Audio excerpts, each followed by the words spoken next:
where commitment makes the difference.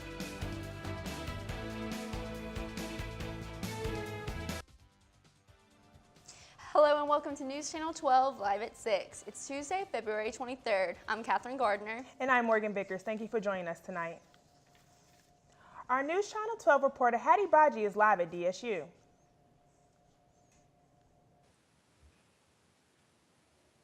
Morgan, what a great time to be alive here at WKU. There's been a lot of fun going on for Black History Month, especially here in DSU. A lot of programs, guest speakers, and also Kentucky Museum has had a great exhibit about civil rights history. I decided to take a trip yesterday to the African American Museum here on State Street. I would say it's the best fun I've had all week. Had an amazing time with director Joseph Kimbrough. He was literally a walking encyclopedia. So here's a glimpse of my trip I had with him.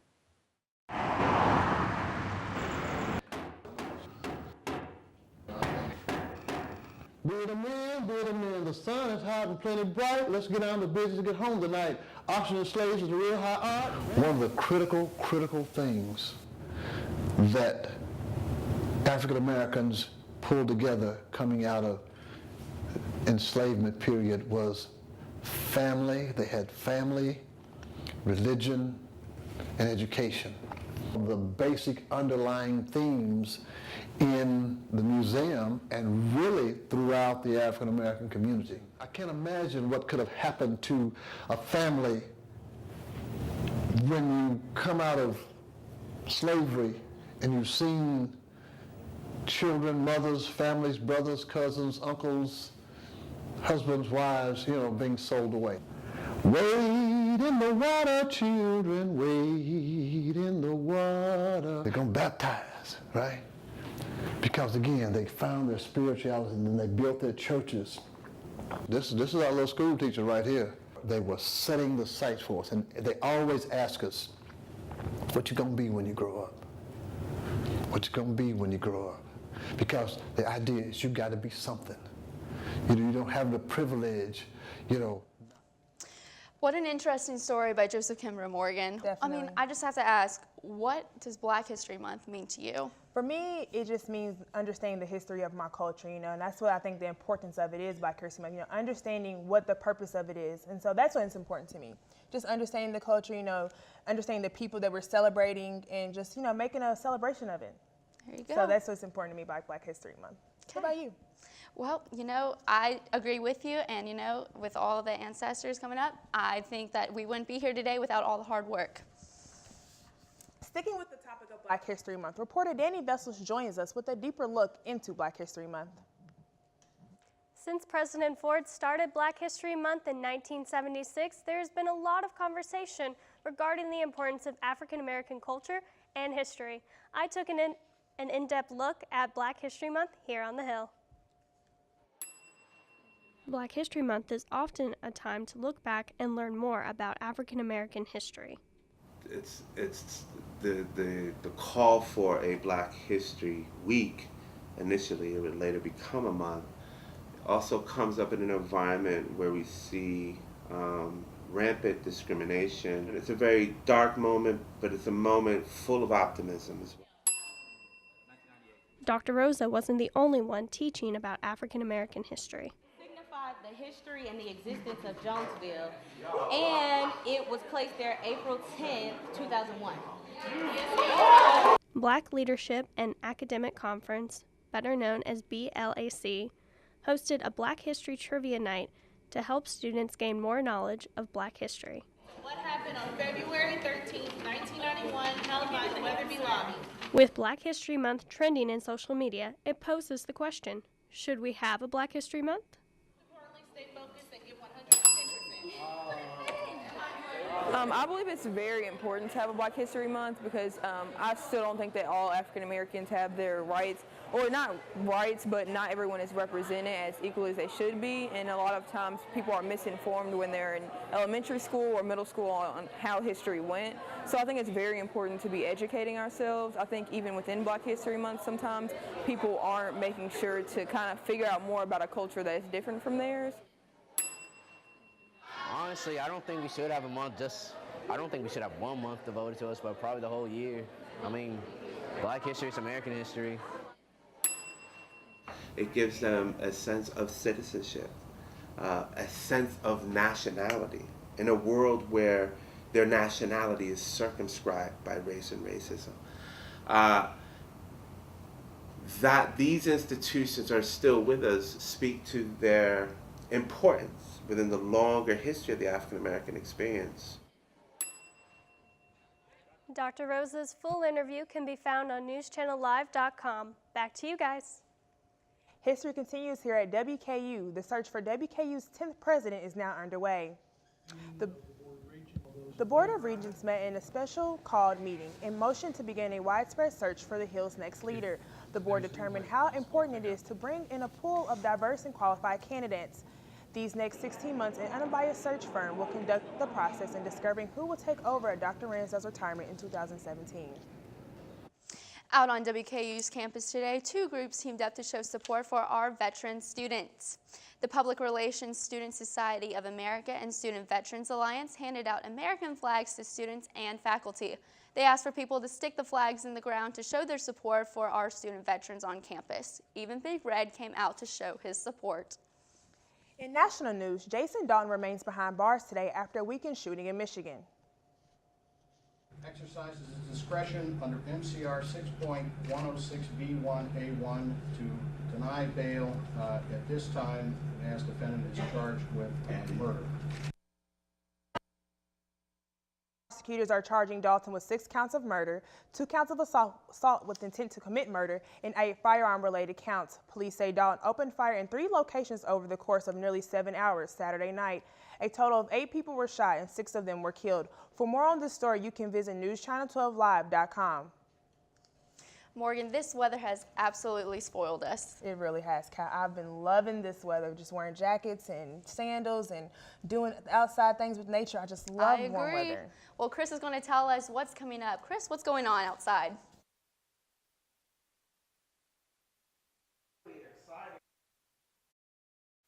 And it allowed us to warm up pretty nice.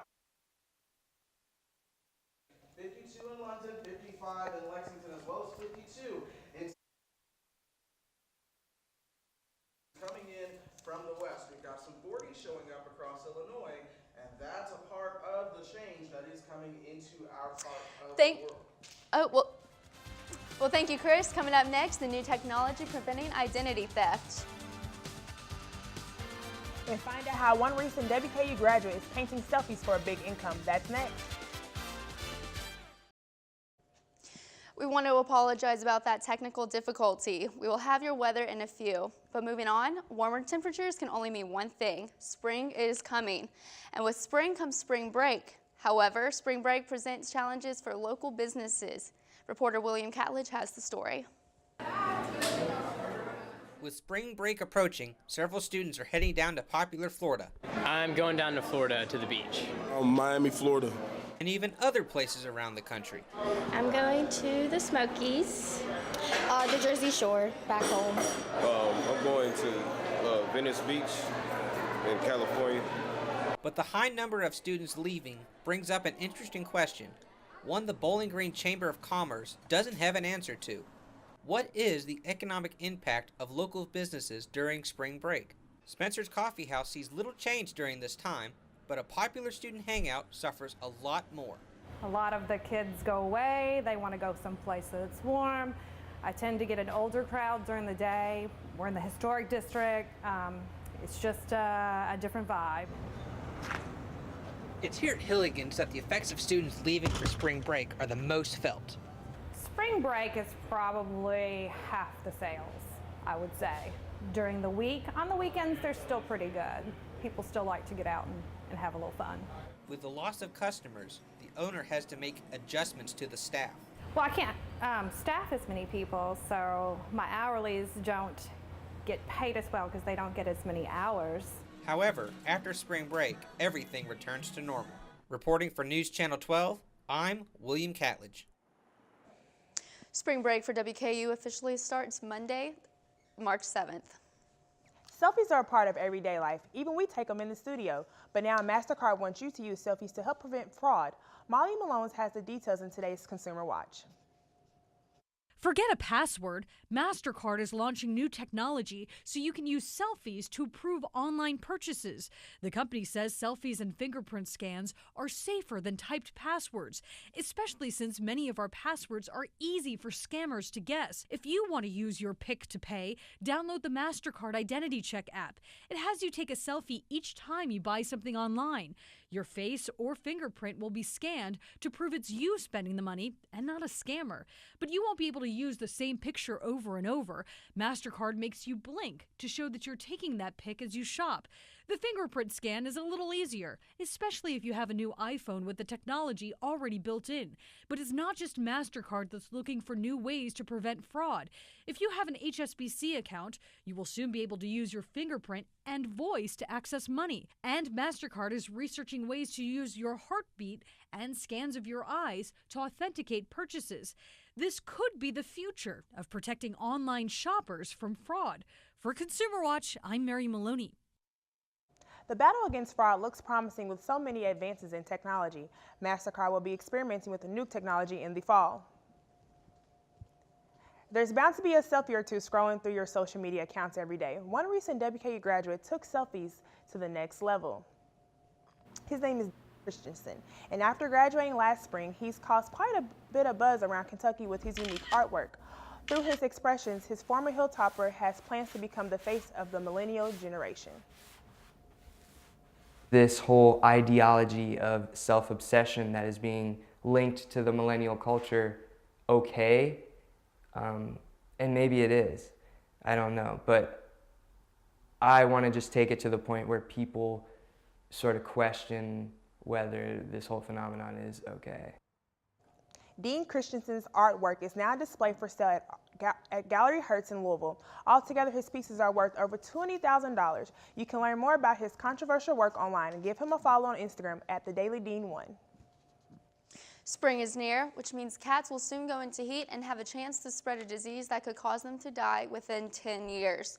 When wild cats mate, they could spread a feline immunodeficiency virus, also known as feline AIDS. According to veterinarian Paula Thornton, the disease could cause cats to be more prone to infections. Programs are the best things they can do as far as keeping the infection under control because those cats will not fight as much.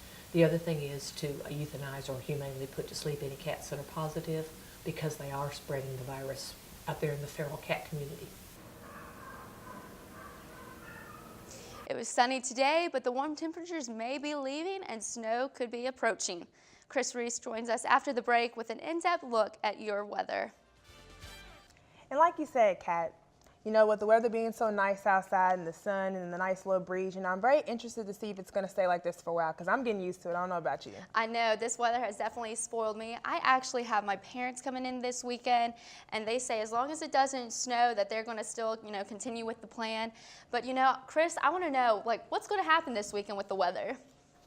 Well, I hate to rain on your parade, but that's exactly what the weather is going to do as we go through the next couple of days. It's even going to snow on it a little bit too, just to make things a bit worse. Right now, we've got very active weather going on around the country, and it is very serious, especially across the deep south. We're dealing with a particularly dangerous situation. In fact, the state of Alabama is under a state of emergency as storms are crossing out of Louisiana and into Alabama, and these have produced some very devastating tornadoes. Unfortunately, we've even had some fatalities today. So this region is the area to watch. To our north and west, we're dealing with a winter storm and possibly even some blizzard conditions. So the weather is all around active, and here's the storm that we are tracking into our area. It's a very powerful storm that has quite the swirl on it. And as we zoom in closer to home, here's the rain moving into the Bowling Green area from the south. And the bad news is that's going to increase as we go through the next several days. In fact,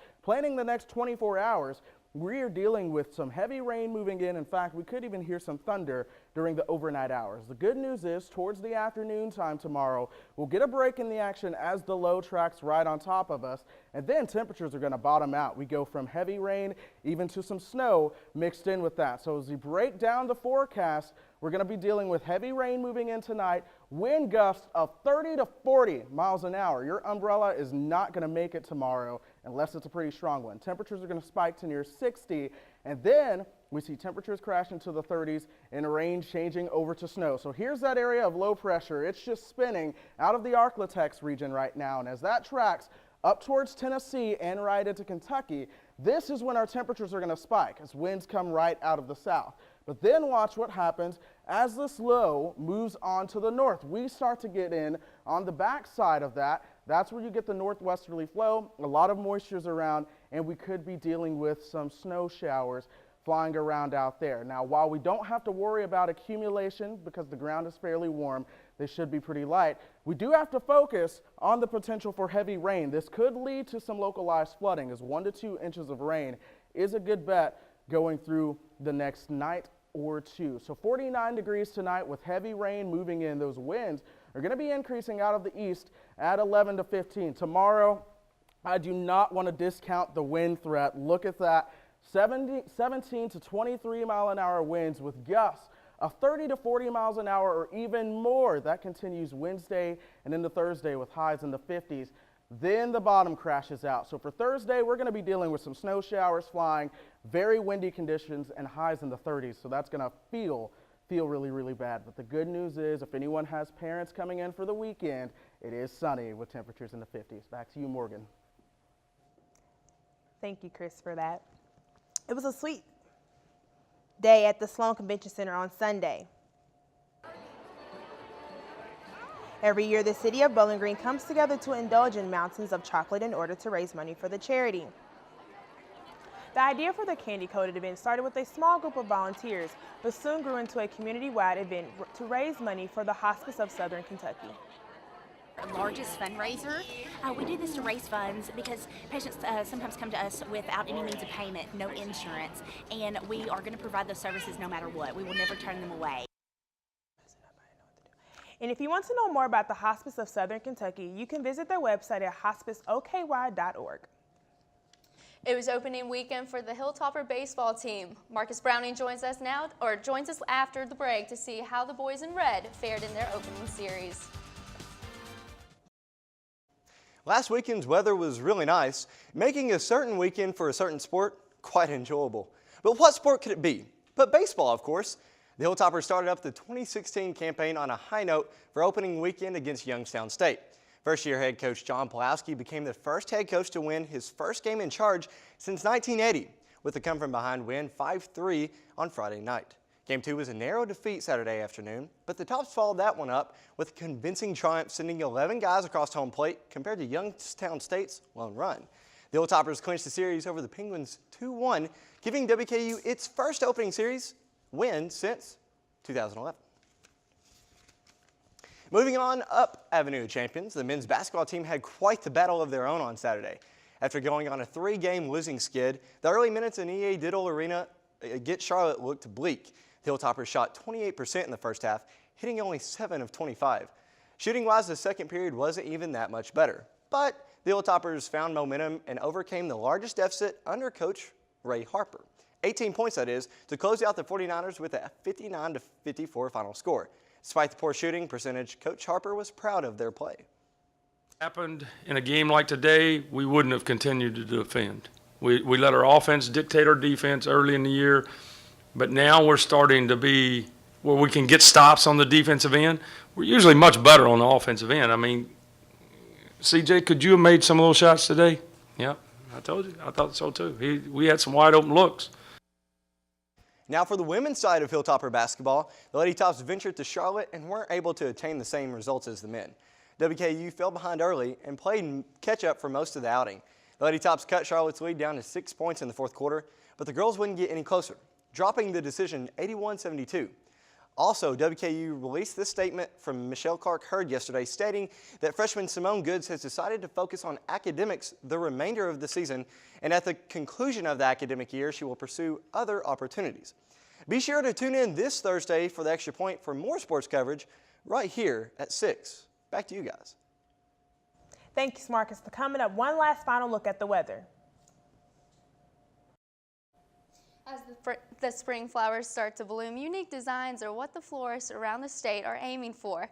Jack's Florist at It's a Dandy on Main is preparing for spring by creating a variety of wreaths. Makes for some unique designs if you leave me alone for a while, but I think that's why people like it so well here, because they know that we're not a cookie cutter florist by no means. We do different things, and we like showcasing talent here. Tune in next Tuesday to News Channel 12 to find out who is behind these arrangements and what makes his designs rise above the rest. So, Kat, Chris joins us now for the final look at our forecast.